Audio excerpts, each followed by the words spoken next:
So let's start with the basics. Obviously, what is a quantum computer? I've heard it's kind of like regular computers, but with, extra spicy physics. So what makes it so different, and why should we care about them? Yeah, so a quantum computer is a new kind of computer that people are trying to build now that would take advantage of the laws of quantum physics, which we've actually known for 100 years. But this is the first time that we're really trying to exploit them to solve certain specific problems a lot faster than we know how to solve them with conventional computers. The basic building block of a conventional computer is the bit, right? It's just some element in memory that can be either a zero or a one, right? And then the key is if I have like 1,000 bits, then my memory can now have 2 to the 1,000 power, different possible configurations, right? You get this exponential growth that lets you record all sorts of information, music, videos, right, whatever you want to put on your computer. Okay, but now a quantum computer is built out of something more powerful than a bit called a quantum bit or a qubit. Okay. And a qubit can be in what we call a superposition of the zero state and the one state. And there's not a super easy translation of that into ordinary language. People are always looking for one. They're always saying, well, does that just mean that it's you don't know whether it's zero or one? Or they say, does that mean it's both zero and one at the same time? Well, it's something called a linear combination of the zero state and the one state, right? So the basic thing to understand is that when quantum mechanics came along 100 years ago, it changed not just the sort of the details of physics, it changed the rules of probability Hmm. themselves. Okay, how you calculate how likely something is to happen, right? So normally you'd say a probability is a number from 0 to 1, or 0% to 100%. So we if I check Nate Silver, he says he'll tell me that Trump right now has a 54% chance of winning the election, but he would never say there's a negative 20% chance. Right, that would be nonsense. But quantum mechanics is based on these numbers called amplitudes, which are related to probabilities, but they're not. They can be positive or negative. In fact, they can even involve the square root of -1. Okay, they can be complex numbers. And now there are two super important rules in quantum mechanics. One of them says, if you want to know the total amplitude for something to happen, like a computer to produce an output, or let's say a particle to hit a certain spot on a screen, you've got to add up the amplitudes for all the different ways that could have happened. Okay. And if one of the amplitudes is positive, let's say, and another one is negative, then they can cancel each other out. Okay. So that the total amplitude is zero, and then that thing would never happen at all. This is the big difference from classical probability, right? That in classical probability, all the different ways that a thing could happen only add up, right? Like if I give a particle more ways to reach a spot, that can only increase the chance that it gets to that spot. Okay, but in quantum mechanics, it could also decrease the chance. Okay, because some of the paths might cancel each other out. Okay, and then the second rule is for what happens when you look, and it says that the further away the amplitude of something is from zero, the more likely you are to see it. Okay, so something with an amplitude of zero never happens. Something with an amplitude of 1 or -1 would always happen. In general, you take the absolute value of the amplitude, which is the distance from zero, and then you square it, and that tells you the probability. Okay, so now that's how a qubit works, right? That's already interesting. Okay, but when you have more than one qubit, the rules of quantum mechanics tell you that you need not just separate amplitudes for each qubit. Okay, but you need an amplitude for every possible setting of all the qubits together. Okay, so for example, if I had 3 qubits, I need an amplitude that they're all zero. I need an amplitude that they're 0, 0, 1.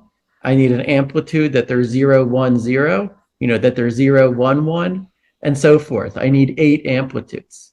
Okay. If I had 4 qubits, I would need 16 amplitudes, right? 5 qubits, 32 amplitudes, and so forth. And so, you see, with just a small number of qubits, just to keep track of what they're doing, you very quickly get into millions and then billions of amplitudes. Okay. And if I have 1,000 qubits, that's 2 to the 1,000 power amplitudes, which is more than could be written down in the entire visible universe. Okay. But, quantum mechanics has always told us that those amplitudes are there somehow. We need them to keep track of the probabilities of what we'll see when we look. Now, it's true that we never directly see these amplitudes, right? As soon as you look, you just see a single outcome. Okay, but in some sense, the amplitudes must have been there because they're what lead to the probabilities of the things that we see, right? And of course, quantum mechanics has been confirmed over and over by every experiment for 100 years now. Okay, and now with a quantum computer, the idea is build a computer out of hundreds or thousands of these qubits. So, it has this very complicated state that takes a vast number of amplitudes to describe. Okay, but then you could ask, what is that good for? Right. And, when a few physicists like Richard Feynman and David Deutsch proposed this idea more than 40 years ago, they could only think of one thing that it would be good for. It would be good for simulating quantum mechanics itself. Okay. And now the truth is that, when we do get practical quantum computers, that's still the most important practical application that we know of, in my opinion, or at least the economically most important, because this could help with designing better materials, high temperature superconductors, better batteries, solar cells. These are all many body quantum mechanics problems where, they're very hard to handle on classical computers because of this, what physicists would call the exponentiality of the wave function. The fact that the number of amplitudes just explodes, like more than doubles with every new particle that you add. Okay. And so, chemists and physicists have been struggling to handle such things with classical computers, resorting to all sorts of hacks and approximations that sometimes work and sometimes don't. A quantum computer would be the general solution to how do you simulate quantum systems in a reasonable amount of time. Okay, but what really put quantum computing on the map for most people was a discovery in the 1990s, which was that a quantum computer can sometimes help even for problems that have nothing to do with quantum mechanics, right? And the famous example there was factoring huge numbers. You take a huge number and factor it into its prime factors. Okay, and why does anyone care about that? Well, it so happens that every time you order something online or visit a secure website, right, your credit card information is being protected by an encryption system that depends on the belief that factoring is hard. Okay, so it was discovered 30 years ago by a guy named Peter Shor that if someone could build a big quantum computer, then that's no longer true. Okay, there is a fast quantum algorithm for factoring numbers. Okay, and now, what every popular article wants to say is, well, the way that a quantum computer would get its huge speed up for a problem like factoring is just by trying every possible divisor in parallel, in a different parallel universe, right? And that's importantly false, right? And so now we get to the heart of like, how would a quantum computer be better than a classical one, right?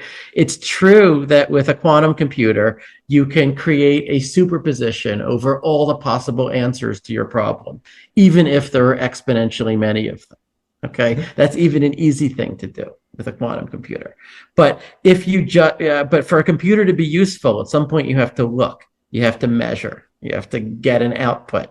And if you just looked at the equal superposition, not having done anything else, then the rules of quantum mechanics tell you that you're just going to see a random answer. And if you just wanted a random answer, you could have just flipped a coin a bunch of times, right? You could have just picked one yourself. You could have saved the billions of dollars to build this quantum computer. The only hope of getting an advantage from a quantum computer is to take advantage of how these amplitudes, being complex numbers, work differently from probabilities. Okay, so with every algorithm for a quantum computer, the game is you're trying to choreograph a pattern of interference, where for each wrong answer, each answer you don't want, some of the contributions to its amplitude are positive, let's say, and others are negative. So they're canceling each other out. Whereas for the right answer, the answer you want all the different contributions to its amplitude to be pointing the same direction. Okay, so they add up constructively. And if you can arrange that, then when you look, you'll see the right answer with a high probability. The tricky part is you have to arrange all this, even though you yourself don't know in advance which answer is the right one. If you already knew, what would be the point, right? And you got to do it all faster than anyone knows how to do it with a classical computer. Because again, if not, why bother, right? So that's exactly what Peter Shor showed how to do, but only for factoring numbers and a few other problems with some very, very special structure where you could set that up. So that's my 10-minute summary of, I've been explaining quantum computing for 20 some years. I can get it down to 10 minutes and No, I haven't gotten it shorter than that yet. it shows. It shows. Thank you for that. No, there was Sure. so much there, and there are like so many different ways I want to take it. Number one, immediately that Yeah. stands out is Mhm. after 100 years, we still don't fully understand quantum mechanics. I read some of Sean Carroll's work, and quantum mechanics exists all around us, right? It's in microprocessors, for example. This is the Yes. physics that we use there. And But lasers. Yeah. but like everything, Yeah. Yeah. or a lot of things rather. But Well, I mean, you could say, it is the fundamental laws that, as far as we know, underlie everything in the universe, Mhm. right? But, with a lot of technology, you have to actually know about it. You don't know, to build a wheel or even a car, you don't have to know quantum mechanics necessarily. Although Mhm. to build, the microprocessors and some of the materials in a modern car, you do have to know quantum mechanics. Why has it taken it so long to actually put quantum mechanics in computing technology? Or maybe why has it taken so long to actually make quantum computers? Because to me, that presents kind of like a strange understanding of we've lived with it for 100 years. It's Mhm. in our computers in some way, and it's in a lot of technology in some way, and yet only now there's been some kind of breakthrough, some kind of realization that we can actually build quantum computers. So I'll ask you that. And then second of all, what would quantum computers actually look like in a commercial sense? Would it just be like a laptop, for example? All right. So let's take those one by one. Sure. So why did it take so long to get the Mhm. quantum computers? Right there are two answers to that. There's a conceptual answer and there's a technological one. Right. So conceptually, the basic ideas of quantum mechanics were in place by the late 1920s. Okay. Oh, wow. Schrodinger, Heisenberg, Dirac, right? That they were all working then. Okay. Okay. But the basic ideas of classical theoretical computer science, I mean, Alan Turing defined the Turing machine in 1936. Right, you had the some of the first programmable digital computers in the 40s and 50s, right? And then, people only started talking about the idea of a quantum computer in the early 1980s. Okay, and it may have been that they just had too much else on their plate, right? I mean, just establishing the foundations of classical computing, right? Getting classical computers in everyone's offices and homes, and figuring out what to do with them, what they were good for. That was a massive undertaking in itself, right? Mhm. It could also be that two of the people who were best placed to combine computer science with quantum mechanics, who were very familiar with both of them, were Alan Turing and John von Neumann, and they both died early. Right, they both died in the 50s. Maybe before they could get around to this. Okay, but I think it's also true that a lot of the you said that people still don't understand or agree about what quantum mechanics really means. right? And it's like I'm yes and no, right? Like everyone agrees about how to use it, right? They agree about the math. They agree about at the end of the day, you get this algorithm for calculating if I do this experiment and I make this measurement, then what's the probability that I'll see this outcome versus that one, right? Everyone agrees about that algorithm, right? But they still wildly disagree about what is true about the world that would lead us to use this algorithm, right? And there are people who believe in literal many worlds, right? That like each of the components of these superpositions can literally describe a parallel universe. When it gets big enough, and all of those universes are experienced by someone, Mhm. we could have doppelgangers, copies of our, variants of ourselves and the others, to people who reject that and who say measurements only have one outcome, but then they have to sort of articulate where does the buck stop, Mm. where does the superposition finally fully irreversibly collapse. So that is something that people argue about, and arguments about this go back to the very early days of quantum mechanics. Einstein and Schrodinger, for example, never liked the quantum mechanics as it was promulgated by Heisenberg and Bohr, but they never really had a better alternative that they were confident about either, right? But then particularly after World War II, what happened was that people just said it works. Let's just use it. Let's figure out the details of how particles work, and let's build cool things like thermonuclear weapons, or or transistors, or Right. let's do more and more cool things with this. And the discussion about what does quantum mechanics really mean became very disreputable. Okay. Now that was revived in the 1960s, partly with the discovery of what's called the Bell inequality, right? Which is this experiment that you can do to sort of prove the reality of what are called entangled particles. So, like I said before, that if you have two qubits, then you can't just write down amplitudes for each qubit separately, right? So, for example, I could have a superposition of both qubits being 0 and both qubits being 1. Okay. And then according to quantum mechanics, that's different from if just either both bits are 0 or both bits are 1, and I simply don't know which, Mhm. right? But what experiment would actually tell those two possibilities apart, right? Bell gave an example of such an experiment in the 60s, and technology had only advanced to the point of doing his experiment by the 80s. Okay. And a Nobel Prize in physics was just given for it a few years ago.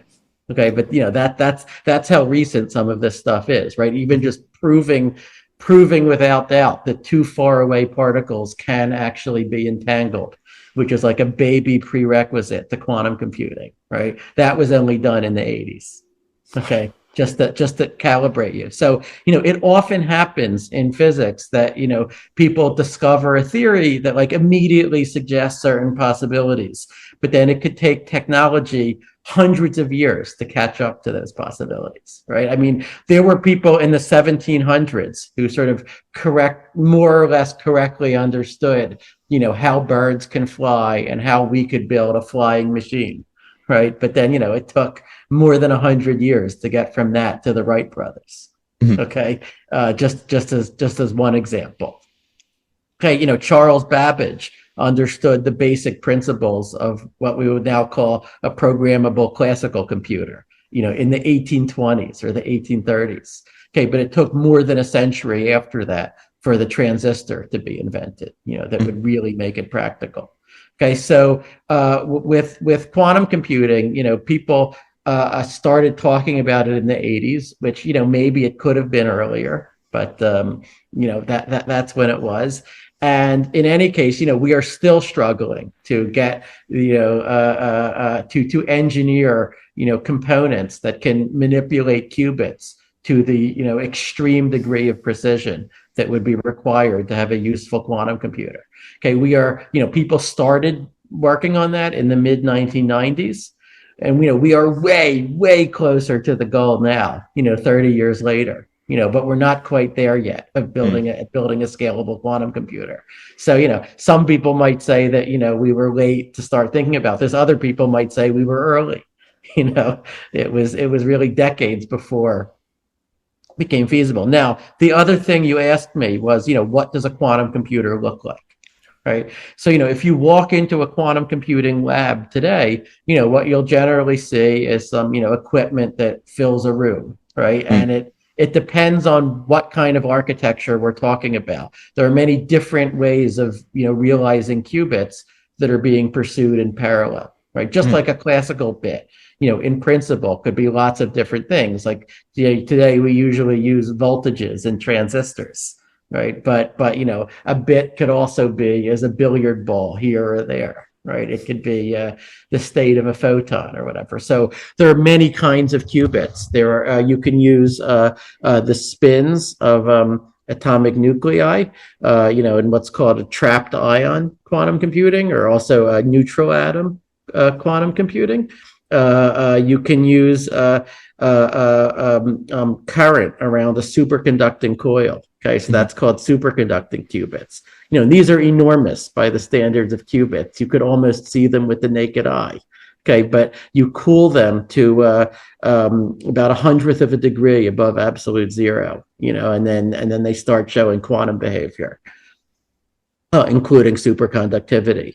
Sure. Uh, and so if you go into a superconducting lab, what you'll mostly see is these big dilution refrigerators, that are kind of the size of a closet.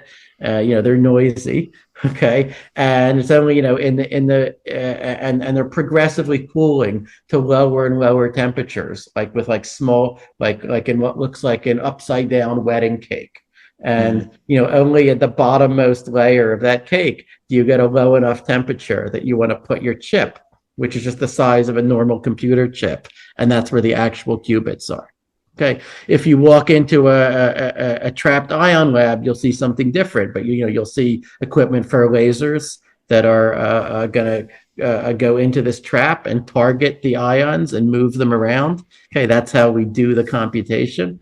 Um, Now, some people ask, when are we going to have a home quantum computer, or Yeah. even, a quantum iPhone that you can put in your pocket? To be honest, it's not clear why we ever need that. And the reason is that today we have this thing called the internet, right? We have the cloud, right? And, already today, like if you want lots of high performance computing, let's say to use Chat GPT, or other AI services, right? You just tap into that from wherever you are in the world, and the actual compute is being done in some data center somewhere, right? Where it's cheaper to do, and and we've already seen quantum computing, start to emerge along the same model, right? Like Amazon, IBM, and others are actually selling access to quantum computers. They don't yet really beat classical computers for anything important. Okay, but lots of people already want to do experiments with quantum computing, right? And you can already do this. You can get access to these cloud services. If you want to use just a really small quantum computer, IBM will even provide that for free. Mm. Okay.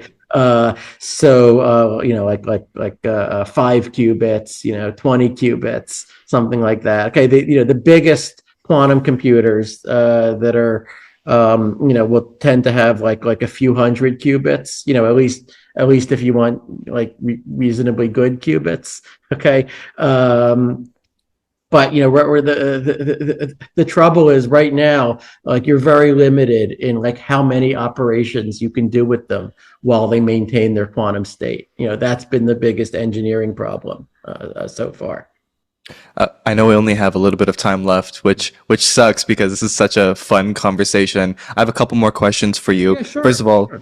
it sounds like when you're talking about quantum computers filling up a room or filling up a closet, it does sound very eerily similar to the early days of regular computing Yes. technology.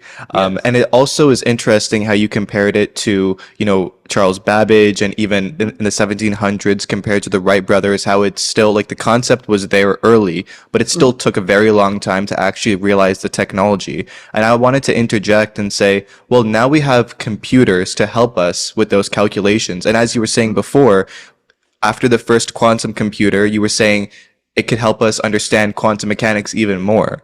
Mhm. And so we would get kind of like that recursive cycle from one quantum computer to the next. But if we can just go from that, the biggest thing about quantum computing that people are skeptical about or worried about is this like breaking the internet, how it'll just crack all of our encryption. Is this an actual fear, or is this kind of like Y2K back in the day? Well, I think it is a real fear, but it is a fear that we know how to address. Mm, Okay, actually a bit like Y2K, right? Where it was. Some people say, oh, that that was a fizzle, that was not a real disaster. Yeah, it was not a real disaster because people took it seriously, right? Because they actually updated all of the relevant software beforehand. Okay, right. and with quantum computing, the truth is that once someone builds a what's called a fault tolerant scalable quantum computer, which would be one that's not limited to like a few hundred qubits and a few thousand operations like our quantum computers are today, but that would use error correction to just have basically as many qubits as you like, doing as many operations as you want to do with them, right? Once you have that, then you could break essentially all of the public key encryption that is currently used to protect the internet. Okay, so each part of what I just said was important. All right, so public key encryption is the kind where you don't have to agree on a secret key in advance. Right. Mhm. So like when you send your credit card number to Amazon, you didn't agree with on a secret key with an Amazon employee in some back alley at 3 a.m. in order to do that. Speak Right. for yourself, but yeah. I'm assuming, right? What happened was that Amazon generated a what's called a public key, which in one of the most common cryptographic codes is a huge composite number, product of two huge primes, and then you use that public key to encrypt your message to Amazon, but in such a way that it could only be decrypted by someone who knew the private key, which in this case would be the prime factors. Right. So it's a beautiful system. It was one of the great discoveries in the history of cryptography and in computer science and math, really, when this was realized to be possible 50 years ago. Okay. But the catch is that it all depends on the factoring being a hard problem. Right. If you can get from the public key to the private key, then you break the system. Okay, and so what Peter Shor showed 30 years ago was that basically all of the public key cryptographic codes that are based on problems in number theory. Factoring, or there's a few other examples involving what are called discrete logarithms or elliptic curve problems, a little bit more abstruse. Okay, but all of that can be broken with a quantum computer. Okay, but it's important to say that we also know of public key crypto systems that we don't know how to break, even with a quantum computer. Okay, and these are called post-quantum or quantum-resistant crypto systems. Okay, so the most important example here are what are called lattice-based crypto systems. So these are, here the encryption is based on encoding information into a very high-dimensional lattice, like a set of all the integer linear combinations of some points in very high dimensions. The public key is like a good view of that lattice. What's called a good basis. Sorry. The private key, is a good basis that would let you both encrypt and decrypt. The public key would be a bad basis for the lattice, which we think would only let you encrypt and not decrypt. Okay, so the encryption involves putting something in this lattice and then adding a small amount of random noise to it. Okay, so NIST, in the federal agency in the U.S. has come up with standards now for post-quantum encryption. They had a whole contest that ran from 2017 until 2022, I think, and they converged around these lattice-based systems as the new post-quantum public key cryptographic standard. There were some competitors that were actually broken, okay, but the lattice-based systems are still standing. Okay, and no one knows how to break them currently, either with a classical or with a quantum computer. Now, there's no proof that they couldn't be broken in the future. Just like there's no proof, by the way, that our existing public key crypto systems couldn't be broken even by a classical computer, right? Not in the current state of theoretical computer science, we just don't know how to prove that such things are hard. Right. We could just say that all these smart people over decades failed to find an algorithm. So, so maybe go ahead and use this. Right. So, but now it is a huge headache because now what you want to do is upgrade every web browser and every server and every router in the world to use these new post-quantum cryptographic codes. So it's like, even though in principle we know what to do, in practice, that's such a headache, right? I mean, it can take decades to get people. I mean, there are people still using protocols that were already broken or backdoored, like in the 1990s, right? And they just never bothered to upgrade, right? This is what you find if you actually go out there in the world, and furthermore, every time you try to upgrade cryptography, like usually when computer security is broken, it's not for like a really clever, super interesting mathematical reason. It's for some, it's for a boring reason, right? There was some mistake in implementation, right? Or there was some buffer overflow in some piece of code somewhere. Right. And whenever you upgrade your cryptography, like for every problem you solve, you're going to create 50 new prosaic security holes, right? That you'll then have to run around and patch. So this is kind of the difficulty. But the hope is that once this transition happens, then we can all just be back where we started. We can get the benefits of quantum computers for, designing new drugs or new materials or new chemical reactions or whatever, but not have it break the internet, not have it break our public key cryptography. And I should say that there's also, for a lot of what we do, it only requires what's called private key cryptography or symmetric cryptography, or digital signatures, which is again another thing, but or like proof of work, like in Bitcoin, and a lot of those things we only know how to get a modest benefit from a quantum computer. So a lot of those things you just switch to a larger key size, and then you're just as good in a world with quantum computers as you were in the classical world, right? The issue really is specific to these public key crypto systems. I have so many clickbaity questions to ask you because there's a lot of like marketing stunts with quantum computing. Yeah. I did want to ask you if, unfortunately, absolutely. I also say that in jest, but I wanted to ask if quantum computing would break Bitcoin or make it more stable. But I know we don't have enough time for that. If you want to answer quickly, people have studied that. Very short answer. Quantum computers would break the signature scheme of Bitcoin, which is currently based on elliptic curves. Mm-hmm. Okay, that could, in principle, be fixed by just migrating to a different signature scheme, right? Or doing a fork. And there already are cryptocurrencies that advertise themselves as being quantum resistant.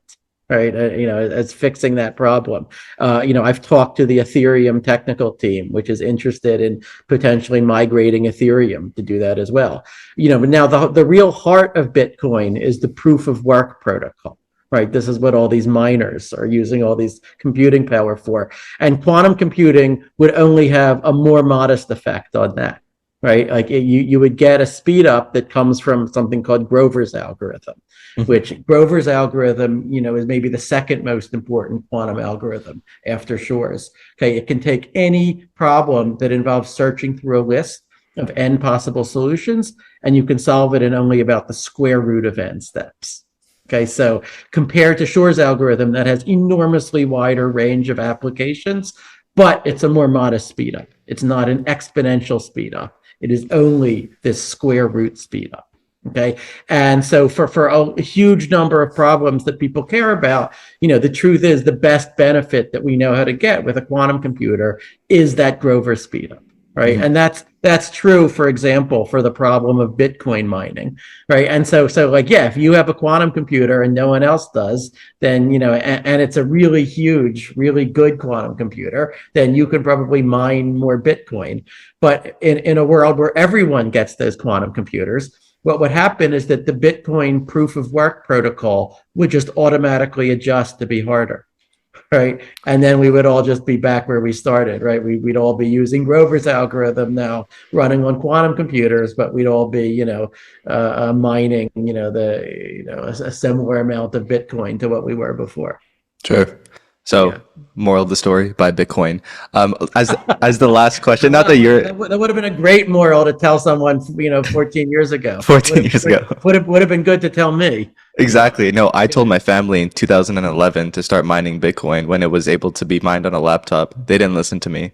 So... But did you do it yourself at least? Unfortunately, no. I was 10. Oh.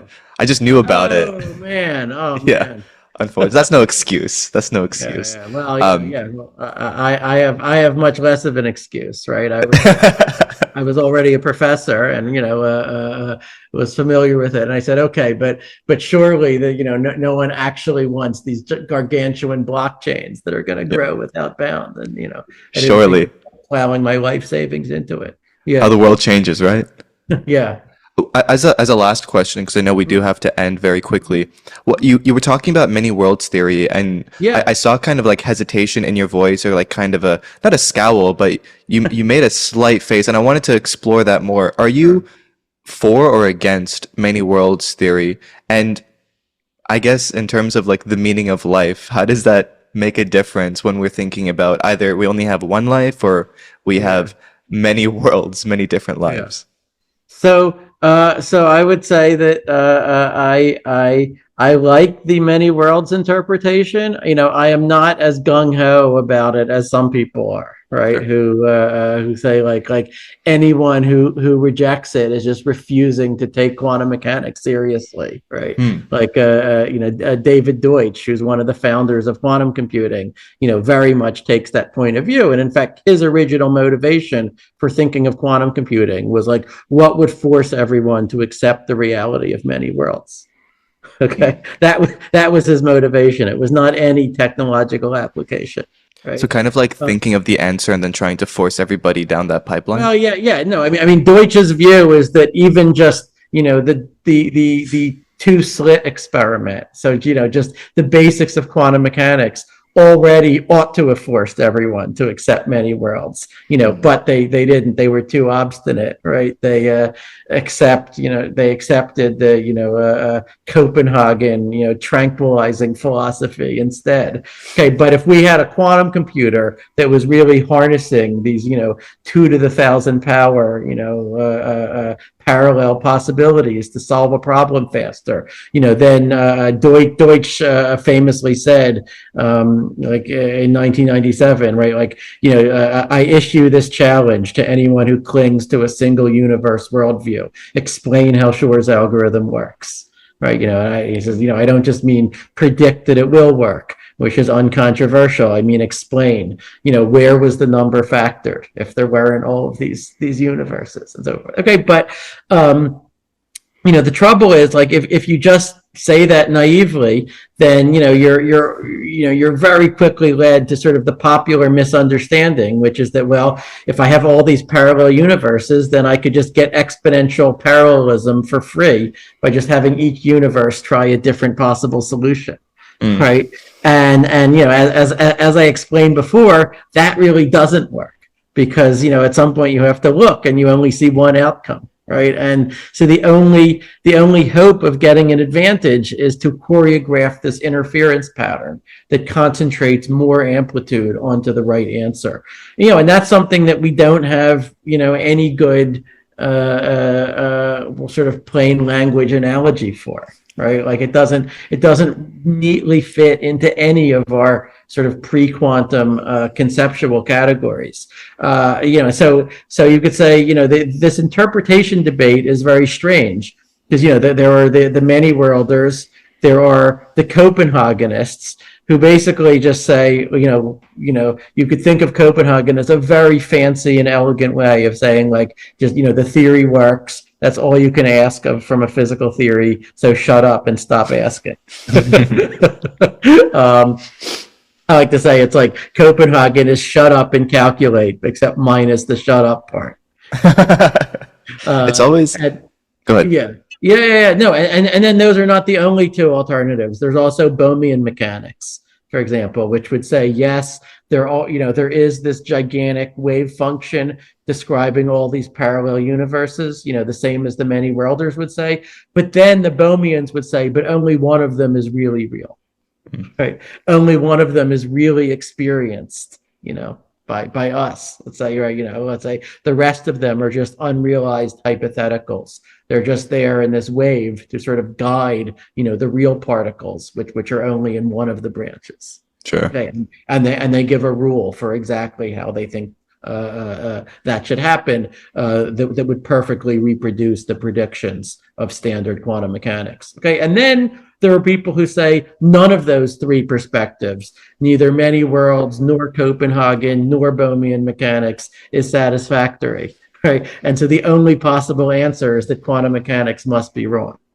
Right, or it must be incomplete. It must be superseded in the future by some better theory that will tell us that, for example, when superpositions get too big or too massive or something like that, then they become unstable, and then an objective collapse happens, right? Like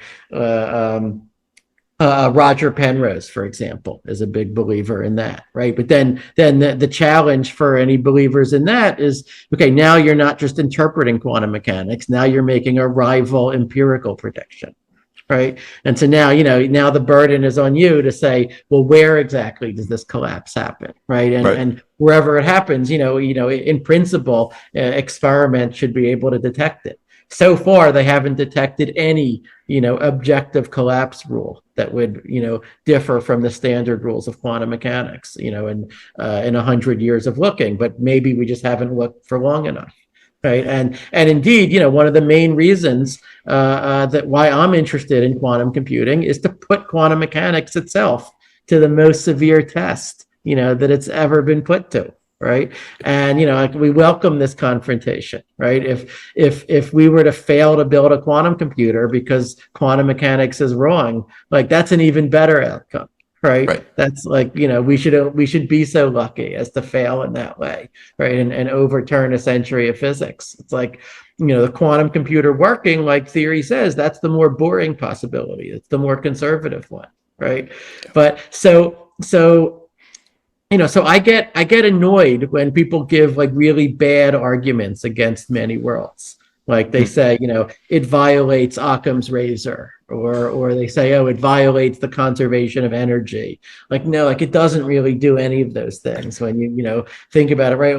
Like the truth, I think, is that many worlds is a very conservative position. Right, which sounds bizarre to people, right? But it's like, it's the position where you just say, let the equations of quantum mechanics be true universally with no exceptions, right? And let measurement just be an artifact of our own limited perspective, right? Sure. So that's a scientifically very conservative choice. It only seems crazy in sort of the metaphysics, and then we have all these different copies of ourselves. But you could say, why not, right? The theory itself predicts why we'll never encounter those copies, or be able to talk to them. And so why shouldn't they be there in the theory, right? But I would say, I'm often arguing against the sort of hardcore many worlders, because I would say, when you really push hard on this, you get into questions about, the nature of consciousness, the nature of personal identity, that were confusing even long before quantum mechanics, Yeah.